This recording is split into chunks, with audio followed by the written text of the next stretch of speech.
উফ বাবা, টোনার জন্য একটু শান্তি করে মেকআপও করতে পারি না। এই সময় টোনা ঘরে নেই, এই সুযোগে আমি মেকআপ করে নেই, নয়তো টোনা এসে মেকআপ করতে দেখলে আমাকে আবার বকা দিবে। তার চেয়ে ভালো আমি এক্ষুনি মেকআপ করে নেই। এ কথা বলে টুনি মেকআপ করতে থাকে। এদিকে টোনা ঘরে ফিরে দেখে টুনি মেকআপ করছে। তা দেখে টোনা টুনিকে বলতে থাকে, কি টুনি, তুমি মেকআপ করছো? আমি তোমাকে কতবার মেকআপ করতে বারণ করেছি, তুমি জানো না মেকআপ করলে স্কিনের অনেক ক্ষতি হয়? তুমি কি আমার কোনো কথাই শুনবে না? টোনা, তুমি আমাকে একটু শান্তি করে মেকআপ করতে দাও তো। তুমি জানো না আমার মেকআপ ছাড়া কিছুই ভালো লাগে না, আর মেকআপ করলে আমার কোনো ক্ষতি হবে না। আমাকে নিয়ে তুমি চিন্তা করো না তো। বুঝেছি, তুমি আমার কোনো কথা শুনবে না। আচ্ছা ঠিক আছে, তুমি যা খুশি করো, আমি চললাম। ভালোই হয়েছে টোনা বাইরে চলে গেছে। এখন আমি বাকি মেকআপটা সেরে নেই। ও মা, মেকআপ করে তো আমাকে অনেক সুন্দর লাগছে। যাই, বনের সবাইকে আমার সুন্দর চেহারাটা দেখিয়ে আসি। আমাকে দেখলে সবাই অবাক হয়ে যাবে। এ কথা বলে টুনি মুন্নির ঘরে যায়, আর মুন্নি টুনিকে দেখে বলতে থাকে, ওয়াও টুনি, তোকে তো অনেক সুন্দর লাগছে, একদম রাজকন্যাদের মতো। কিন্তু এত সুন্দর করে কে তোকে সাজিয়ে দিল রে টুনি? এত সুন্দর করে সাজতে নিশ্চয়ই অনেক টাকা লেগেছে, তাই না? মুন্নি, আমাকে কেউ সাজিয়ে দেয়নি, আমি একাই রাজকন্যার মতো করে সেজেছি, আর আমার সাজতে কোনো টাকাও লাগেনি। তুই সত্যি বলছিস? তুই একাই এত সুন্দর করে মেকআপ করেছিস? তবে আমাকে একটু মেকআপ করে দিবি রে টুনি? আচ্ছা ঠিক আছে মুন্নি, তুই মেকআপ নিয়ে আয়, আমি তোকে সুন্দর করে সাজিয়ে দিচ্ছি।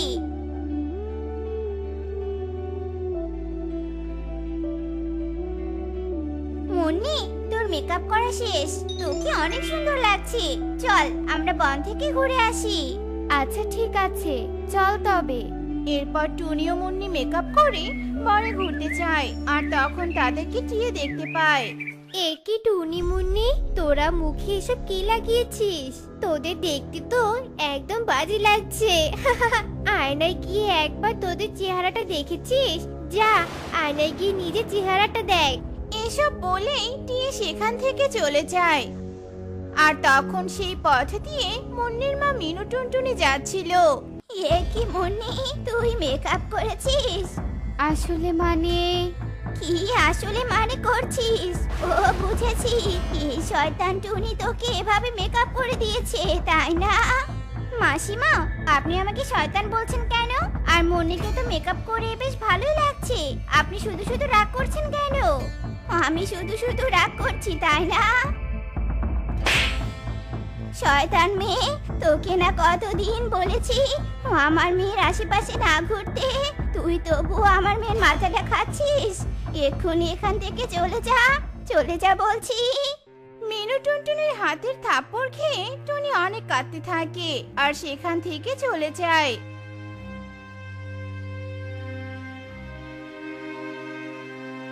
কি হয়েছে টুনি, তুমি কাঁদছো কেন? এরপর টুনি টোনাকে সব কথা খুলে বলে। টুনি, তোমাকে আমি আগেই বারণ করেছিলাম, তুমি তবুও মুন্নিকে মেকআপ করাতে গিয়েছিলে। তোমার কি লজ্জা হবে না? এসব মেকআপের চিন্তা বাদ দিয়ে সংসারে মন দাও, বুঝেছো? শোনো টোনা, আমি সবকিছু বাদ দিতে পারি, কিন্তু মেকআপ করা বাদ দিতে পারবো না। এভাবে সেই দিন কেটে যায়। আর পরের দিন সকালে টুনি আবারও মেকআপ করতে বসে পড়ে। টুনি, তুমি সকালে উঠে আবার মেকআপের দোকান ধরে বসেছো? তোমার কি আর কোনো কাজ নেই নাকি? না টোনা, আমার কোনো কাজ নেই, আমি বিউটিশিয়ান কোর্স করব, তাই তুমি আমাকে 5,000 টাকা দাও তো। টুনি, তুমি এসব কি বলছো? আমি 5,000 টাকা তোমাকে কোথা থেকে দিব? আমার কাছে এখন এত টাকা নেই। তাহলে তুমি আমাকে অ্যাডভান্স 500 টাকা দাও, বাকি টাকা আমি ধীরে ধীরে শোধ করে দিব। এরপর টোনা টুনিকে 500 টাকা দিয়ে দেয়, আর টাকা নিয়ে টুনি মেকআপ টিচারের কাছে যায়, আর টিচারকে বলে টুনি বিউটিশিয়ান কোর্স করতে শুরু করে। ম্যাম, আপনাকে অনেক ধন্যবাদ আমাকে বিউটিশিয়ান কোর্স করতে দেওয়ার জন্য। ঠিক আছে, আমাকে ধন্যবাদ দিতে হবে না, তুমি মন দিয়ে কাজ করো আর ধীরে ধীরে আমার কোর্স ফি দিয়ে দিও। আচ্ছা ঠিক আছে ম্যাম, আপনি কোনো চিন্তা করবেন না, আমি সময় মতো সব টাকা দিয়ে দিব। এভাবে বেশ কিছুদিন কেটে যায়। আর ধীরে ধীরে টুনি পার্লারের সব কাজ শিখে যায় আর বনের পাখিদের ফ্রিতে সাজিয়ে দেয়। আর এভাবে বনের পাখিদের সুন্দর করে সাজিয়ে দেওয়ার জন্য অনেক পাখি খুশি হয়ে টুনিকে কিছু টাকা দিত। আর সেই টাকা জমিয়ে টুনি একটা বিউটি পার্লার দেয় আর সবাই টুনির পার্লারে সাজতে আসে। বা টুনি, তোর হাতে তো জাদু আছে বলতে হয়। তুই যে আমাকে এত সুন্দর করে বউ সাজিয়ে দিবি তা তো আমি কল্পনাও করতে পারিনি। তোকে অনেক ধন্যবাদ আমাকে এত সুন্দর করে সাজিয়ে দেওয়ার জন্য। ঠিক আছে সুখী দিদি, আমাকে আর ধন্যবাদ দিতে হবে না। তোমার যখন ইচ্ছে হবে আমার পার্লারে চলে এসো, আমি তোমাকে সুন্দর করে সাজিয়ে দিব। এভাবেই টুনির পার্লার বেশ ভালোই চলতে থাকে। আর একদিন মুন্নির বিয়ে ঠিক হয়ে যায়। মুন্নি অন্য একটা পার্লারের মেয়েকে সাজার জন্য ডাকে, কিন্তু যেদিন মুন্নির বিয়ে হবে সেদিন পার্লারের মেয়েটি মুন্নির বাড়িতে আসে না। তাই মুন্নি কাঁদতে থাকে। এখন আমাকে কে সাজাবে? আমাকে এভাবে দেখলে তো বরপক্ষের কেউ পছন্দই করবে না। এখন আমি কি করব? মা, তুমি কোনো একটা ব্যবস্থা করো, নয়তো বিয়ে যে ভেঙে যাবে। মারি, এখন আমি কি করব বলতো? পার্লারে মেয়েটা যে টাকা নিয়ে আমাকে এভাবে ধোকা দিবে তা তো আমি বুঝতেই পারিনি। মাসিমা, আপনি কিছু মনে না করলে আমি একটা কথা বলবো। কি কথা রে মা, বল তো দেখি। আমি যদি মুন্নিকে সাজিয়ে দেই আপনি কিছু মনে করবেন না তো? মা টুনি, তুই কি বললি? তুই মুন্নিকে সাজিয়ে দিবি? আচ্ছা ঠিক আছে রে মা, তুই মুন্নিকে সাজিয়ে দে আর আমাকে তুই ক্ষমা করে দিস। সেদিন তোকে থাপ্পড় মারাটা আমার উচিত হয়নি। আচ্ছা ঠিক আছে মাসিমা, আমার কাছে ক্ষমা চাইতে হবে না, আমি কিছু মনে করিনি। এরপর টুনি মুন্নিকে সুন্দর করে মেকআপ করাতে থাকে। আর দেখতে দেখতে মুন্নির মেকআপ করানো শেষ হয়ে যায় আর মুন্নিকে দেখতে অনেক সুন্দর লাগে। মুন্নি নিজেকে আয়নায় দেখে অনেক খুশি হয়ে যায়। আরে বাহ টুনি, তুই তো আমাকে অনেক সুন্দর করে সাজিয়ে দিয়েছিস। আমি তো নিজেকে চিনতেই পারছি না। তুই অনেক সুন্দর মেকআপ করতে পারিস টুনি। আমি বউ ভাতেও তোর কাছেই সাজিয়ে নিব। আচ্ছা ঠিক আছে মুন্নি, তোর বউ ভাতে আমি তোকে সাজিয়ে দিব, তুই কোনো চিন্তা করিস না। টুনির হাতের কাজ অনেক সুন্দর হওয়ায় টুনির পার্লারে সবাই সাজতে আসতো আর টুনির অনেক ইনকাম হতো। আর টুনি দেখতে দেখতে ধনী পাখি হয়ে যায় আর টোনাকে নিয়ে সুখে সংসার করতে থাকে। কিরে বাপ, কেমন বোকা বানালাম তোকে। আয় আয়, খাবি না আমাদের? আয় খেয়ে যা। কিরে কিরে বান্ধবী, বল বল, কেমন বুদ্ধির খেলাটা খেললাম আমি?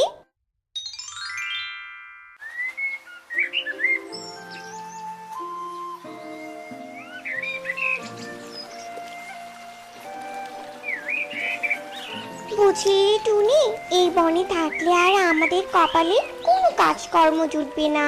এমনিতে তো এই বনে খরার সময়, তার উপর আবার বনে কাজের অভাব। এভাবে হাত পা গুটিয়ে বসে থাকলে তো না খেয়ে মারা যাবো রে টুনি। টাকা রোজগারের একটা পথ বল না তুই। আরে কাকুলি, এই দুশ্চিন্তা তো আমিও করছি। শোন, আমি বলছি কি, আমাদের বনে তো এখন মহা সংকটকাল চলছে। চল না আমরা দূরে কোনো বনে যাই আর সেই বনে কাজকর্ম করে জীবিকা নির্বাহ করি। এটা তুই ঠিক বলেছিস টুনি। এই অভাব অনটনের বন ছেড়ে আমিও অন্য বনে যেতে চাই। তবে কাল বেরিয়ে পড়ি, কি বলিস? ঠিক আছে, তবে ওই কথাই রইল। দুই বান্ধবী মিলে কাজের খোঁজে আমরা অন্য বনে যাব। আর শোন, বাড়ি থেকে কিছু শুকনো খাবার নিস। অন্য বনে যাওয়ার পথে খিদে লাগলে খেয়ে নিব। চল এবার বাড়ি ফিরি, কাল সকাল সকাল তো বেরিয়ে পড়তে হবে। এরপর টুনি আর কাকুলি যার যার বাড়িতে যায়।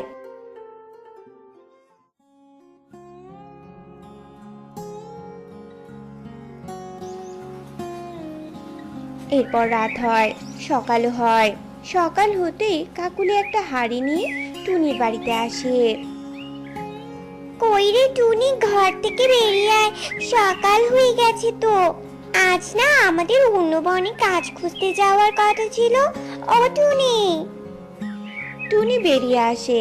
কাঁধে ব্যাগ ছিল, জলের বোতল ছিল, ব্যাগে কিছু টাকা পয়সাও ছিল।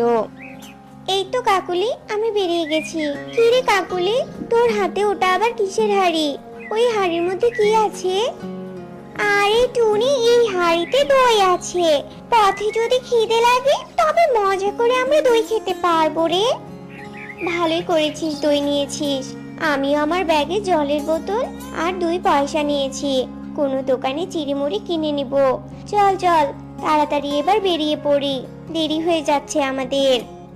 এ কথা বলে কাকুলি আর টুনি তাদের বাড়িঘর সব ছেড়ে অজানা বনের উদ্দেশ্যে বেরিয়ে পড়ে। কি রে কাকুলি, বাড়িঘর ছেড়ে তো বেরিয়ে পড়লাম, কিন্তু অন্য বনে গিয়ে কাজ পাবো তো? হে সৃষ্টিকর্তা, তুমি দেখো দেখো আমাদের। হালুম, আহা, এই তো দেখছি মেঘনা চাইতেই বৃষ্টি। আজ আমার মুখের সামনে একেবারে দুটো পাখি এসে হাজির। আজ অনেক দিন পর ভুরি ভোজ করে খাওয়া যাবে। হালুম।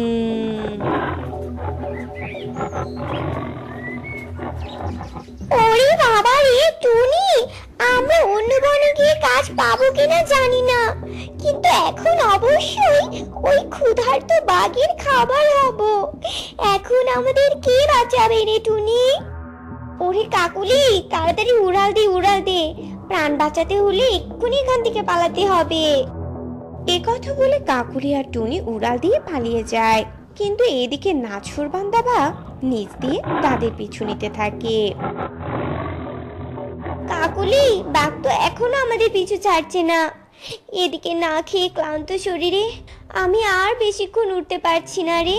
আরে দেখ দেখ কাকুলি, ওই যে নিচে বনের মধ্যে একটা পুরাতন বাড়ি দেখা যাচ্ছে।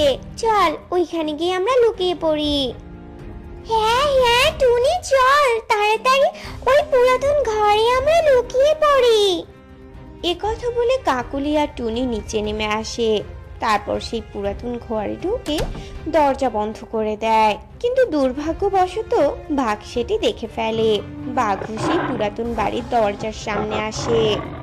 হালুম, আমি দেখে ফেলেছি তোরা এই ঘরে ঢুকেছিস। আজ তো আমি তোদের কাঁচা চিবিয়ে চিবিয়ে খাবো। আমি দরজা ভেঙে ঢোকার আগে তোরা নিজ ইচ্ছাতেই ঘর থেকে বেরিয়ে আয়। ওরে টুনি, এ কোন বিপদে পড়লাম বল, এ কোন বিপদে পড়লাম আমরা? এই বাঘ তো আমাদের পিছুই ছাড়ছে না।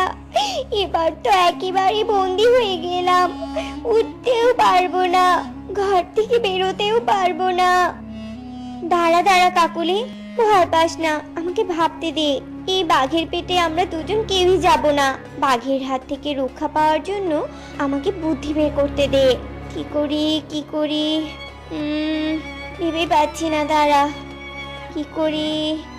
হ্যাঁ হ্যাঁ কাকুলি, একটা বুদ্ধি আমি পেয়েছি। তুই দেখ দেখ কাকুলি, এবার আমি কি করি। এই বাঘ, বাঘ, তুই এই ঘরের সামনে থেকে চলে যা।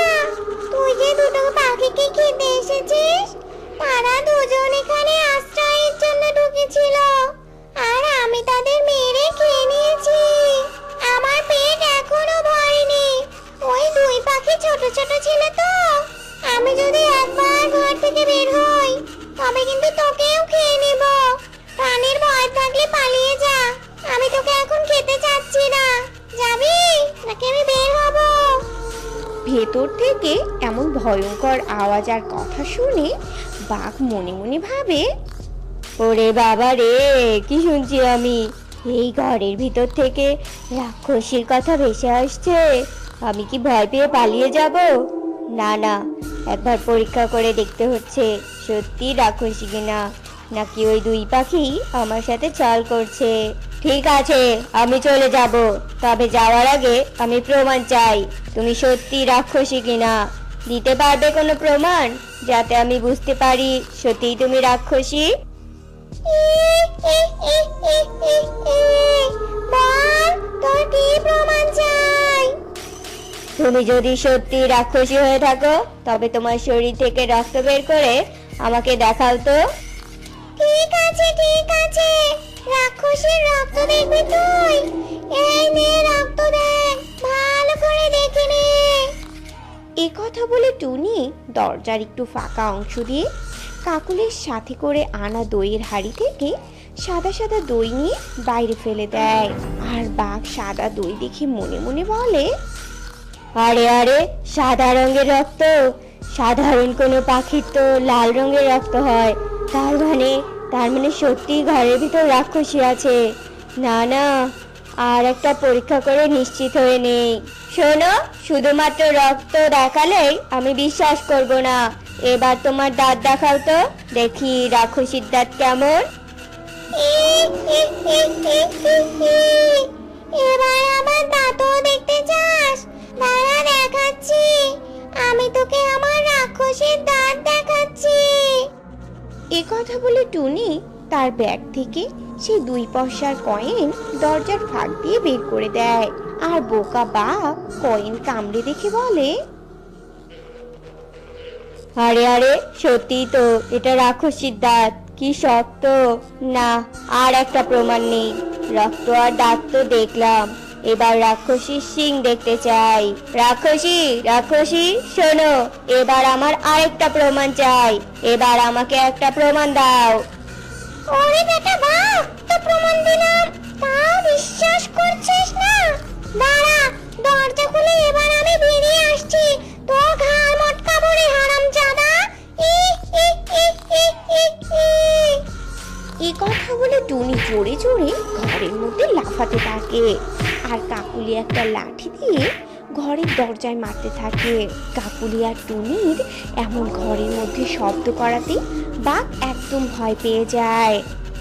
ওরে বাবা রে, রাক্ষসী এবার প্রচন্ড রেগে গেছে। কেমন ঘরের মধ্যে ভয়ঙ্কর শব্দ হচ্ছে। মনে হচ্ছে এক্ষুনি ঘরের দরজা ভেঙে আমাকে ধরতে আসবে। রাক্ষসীর প্রমাণ নেওয়ার শখ আমার মিটে গেছে। আগে নিজের জীবন নিয়ে পালিয়ে যাই। ওরে বাবা রে! এ কথা বলে বাঘ লেজ গুটিয়ে সেখান থেকে ভো করে পালিয়ে যায়। আর টুনি কাকুলি দরজার ফুটো দিয়ে বাঘকে পালিয়ে যাওয়া দেখে দরজা খুলে বাইরে বেরিয়ে আসে। কিরে বাপ, কেমন বোকা বানালাম তোকে। আয় আয়, খাবি না আমাদের? আয় খেয়ে যা। কিরে কিরে বান্ধবী, বল বল, কেমন বুদ্ধির খেলাটা খেললাম আমি? সত্যি তুই বুদ্ধিমতী টুনি রে। কেমন বুদ্ধির জোরে বাঘকে বাজিমাত করে দিলি। ভাগ্যিস রাক্ষসী সাজার নাটকটা করলি, তা নয় তো এতক্ষণে আমাদের ওই পাজি বাঘের পিঠে যেতে হতো। কি বাঁচাটাই না বাঁচলাম আমরা। হয়েছে হয়েছে, যা ভয় তুই পেয়েছিলি না। শোন, সব সময় মনে রাখবি, বিপদের সময় মাথা ঠান্ডা রাখতে হয়, তবেই না বুদ্ধি করে বিপদ থেকে রক্ষা পাওয়া যায়। চল চল, যে উদ্দেশ্যে আমরা বাড়িঘর ছেড়ে বের হয়েছি সেই উদ্দেশ্য এবার সফল করতে হবে। এরপর কাকুলি আর টুনি আবার উঠতে থাকে। মুন্নি, এই মুন্নি, শয়তান মুন্নি, কোথায় তুই? আমার মেকআপ বক্সটা কোথায়? কি রে? ও মা, এখানে বসে আবার সাজগোজ করা হচ্ছে তাই না? এই দিয়ে দে, আমার মেকআপ বক্সটা দিয়ে দে বলছি। শোন টুনি, টোনা তোকে একার জন্য মেকআপ বক্স কিনে দেয়নি, বুঝেছিস? টোনা আমার জন্য কিনে দিয়েছে। এই মেকআপ বক্সে আমার অধিকার আছে, তাই চুপচাপ আমাকে মেকআপ করতে দে তো। শোন মুন্নি, আমি হলাম টোনার বড় বউ, তাই তোর আগে আমি সুন্দর করে সাজবো। আজ আমি এত সুন্দর করে সাজবো যে টোনা আমার থেকে চোখ ফেরাতেই পারবে না। সুন্দর করে সাজবি তাই না? সাজাচ্ছি তোকে আমি। আমি আগে সুন্দর করে সাজবো, টোনা আমাকে দেখে চোখই ফেরাতে পারবে না। এই দিয়ে দে, আমার মেকআপ বক্সটা দিয়ে দে বলছি। দে আমাকে, ওগুলো আমার সব। না, এগুলো আমার, আমি তোকে কিছুতেই দিব না। এভাবেই টুনি আর মুন্নি দুই সতীন মিলে মেকআপ বক্স নিয়ে ঝগড়া করতে থাকে। আর টানাটানি করতে করতে এক পর্যায়ে মেকআপ বক্সটা মেঝেতে পড়ে ভেঙে যায়। দিলি তো সব ভেঙে দিলি তো। এবার আমি কি করে সাজবো বলতো? তোর জন্য এই সব কিছু হলো। কত ভেবেছিলাম অনেক সাজগোজ করে টোনার সাথে ঘুরতে যাব, তুই দিলি তো সব নষ্ট করে। আর আমি মনে হয় ঘুরতে যেতাম না, তোর জন্যই তো ভেঙে গেল। এখন দোষ দিচ্ছিস কেন আমাকে? হ্যাঁ, চুপ কর হতচ্ছাড়ি কোথাকার, তোর জন্য হয়েছে এসব। চুপ করো তোমরা, তোমাদের দুজনের ঝগড়াতে জীবনটা আমার অতিষ্ঠ হয়ে গেল। তোমাদের জন্য কি আমি শান্তিতে ঘুমাতে পারবো না নাকি? হ্যাঁ, কি একটু কাল বলেছিলাম যে ঘুরতে নিয়ে যাব, আর সেটা নিয়ে এত ঝগড়াঝাটি। ঘাট হয়েছে আমার, আমি কোথাও যাব না। টোনা, টোনা যেও না। টোনা, আমরা আর ঝগড়া করব না, যেও না টোনা, আমাদের ঘুরতে নিয়ে যাও। সব হলো তোর জন্য মুন্নি, ভালোই লাগে না আমার। যাই, এখন ঘরে যাই আমি। এভাবেই দিন কাটতে থাকে। লা লা লা লা লা। আহা, আমার বিরিয়ানি থেকে তো কি দারুণ একটা সুবাস আসছে। আজ টোনা আমার রান্নার প্রশংসা না করে থাকতেই পারবে না। কিন্তু রান্নাঘর তো নোংরা হয়ে গেছে।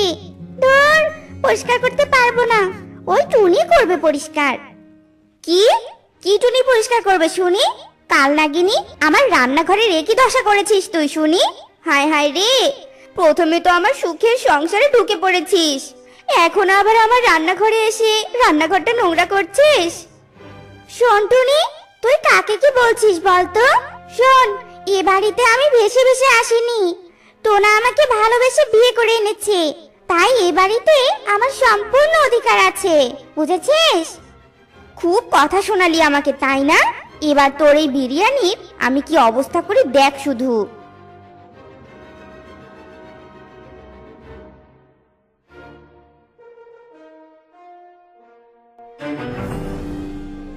আয় বিড়াল আয়, এসে একদম পেট পুরে খেয়ে যা।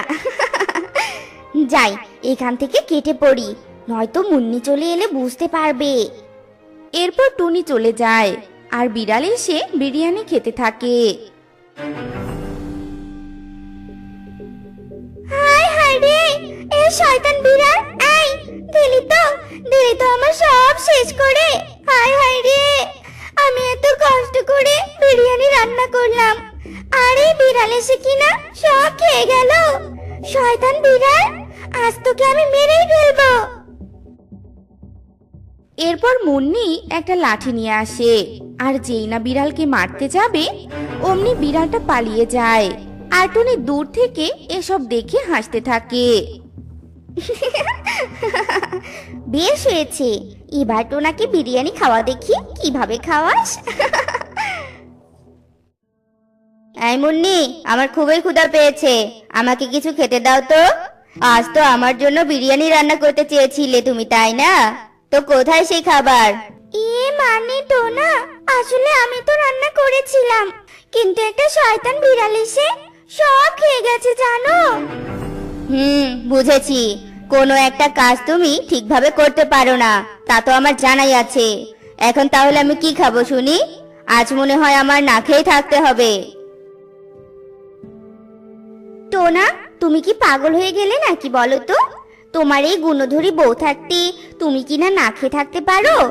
এই দেখো, আমি তোমার জন্য কত সুস্বাদু খাবার রান্না করেছি। এবার বুঝেছি এতক্ষণ যা হলো তার সবই টুনির বুদ্ধিতে। এই টুনিকে তো আমি একটা উচিত শিক্ষা দিয়েই ছাড়বো। ওরে বাবা রে, এখানে এভাবে সাবানের পানি কে ফেলে গেল? গেল গো, গেল গেল গেল রে, আমার কোমরটা বুঝি ভেঙেই গেল। ও মা গো, বাবা গো, বাবা, তোকে দেখতে যা ভালো লাগছে না টুনি।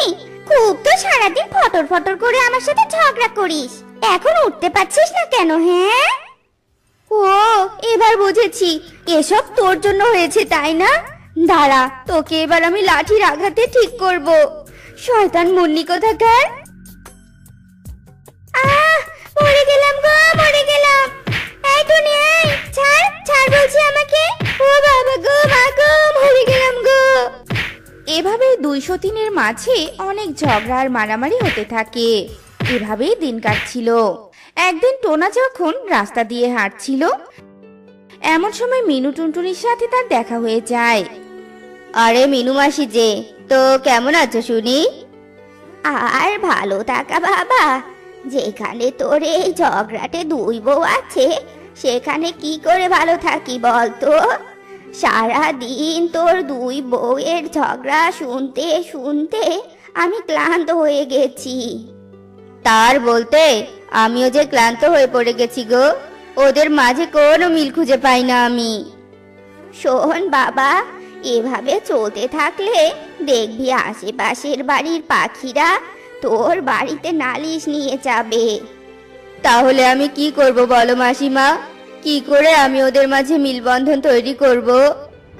শোন, আমার কাছে একটা বুদ্ধি আছে, শোন তুই। আচ্ছা ঠিক আছে মাসিমা, এবার তবে আমি চলি।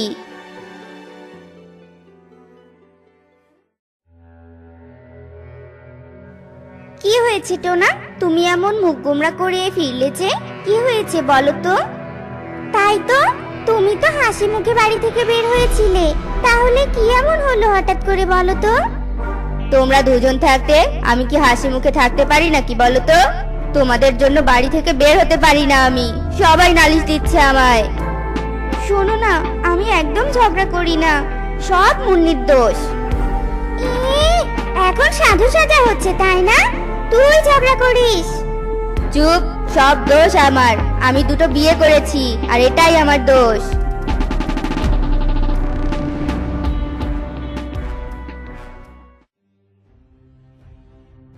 টুনি, মুন্নি, তোদের জন্য একটা দুঃসংবাদ আছে।